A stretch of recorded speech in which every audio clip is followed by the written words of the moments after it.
What's going on, everybody? This is James Grandmaster Facts Boyce, and you're here for another Facts Project review. Today, we are going to be talking about Bitterroot, the next movement, of course, created by David Walker, Chuck Brown, and Sanford Greene.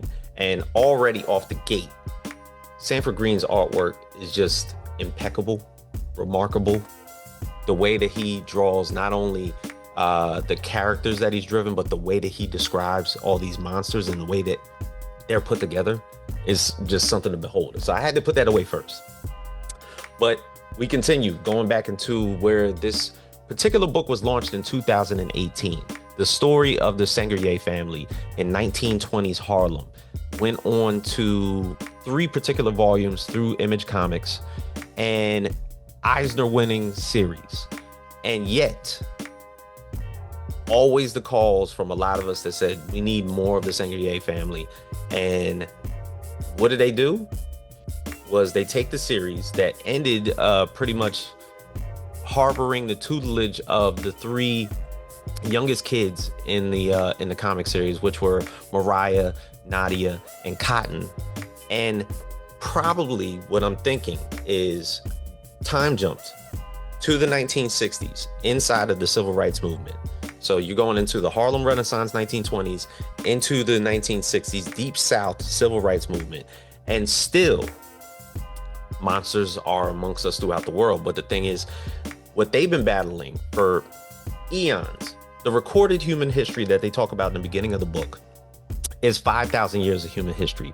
But from what the Sangerye family has had to go through, they talk about humanity lasting even longer, past maybe around another 195,000 years, that there is over 200,000 years of recorded history of humanity. And the Sangerye family has been a part of it, battling monsters and demons driven by hate through so many of these years. When it got to the point that humanity and civilization started to build, these monsters disguised themselves as, through racism and hate in the Deep South, disguised as white men who were driven into murdering and killing black folks, and better yet, the Sangerye family are the protectors of them. And this story gets off like nobody's business. It gets off like a rocket. So the tale of how this is pretty much drawn, and I got the Ash Can review of the series. I think it was like the first 16 pages. It totally details where this is going. And I actually like that in the first opening sequences, there is a county called Ketchakuhn County, Mississippi, 1964.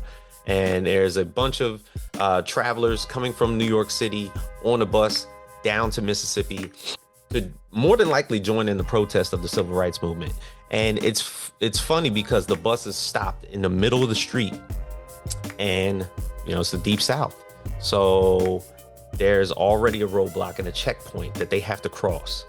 And it's a group of black people on a bus stopped by a bunch of white folks in the middle of Mississippi, looking to inspect the bus. But when the bus driver, of course, opens the bus and is interrogated by the man inside, it comes to find out that the Jinoo, I'm sorry, that the monsters that have been haunting the Sangerye family and who they've been fighting for eons has popped up in the disguise of these racist bigots who are now intruding their lives. And I think that's going to kickstart this series even more, because the family business of the Sangerye family it's an ever-evolving thing. It is the family business. And now we're about 40 years jumped forward from where that whole family is going to start up again.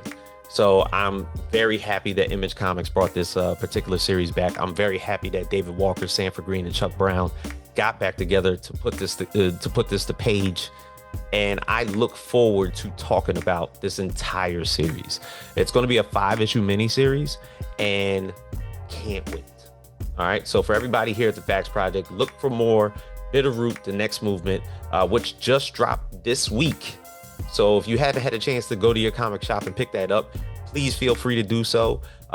Always get those pre-orders in, as I talk about, because it's the only way to justify as far as accountability and estimations of if you're going to get more out of a series than what they already put into it. I look forward to it, and I will see you guys next time on the channel.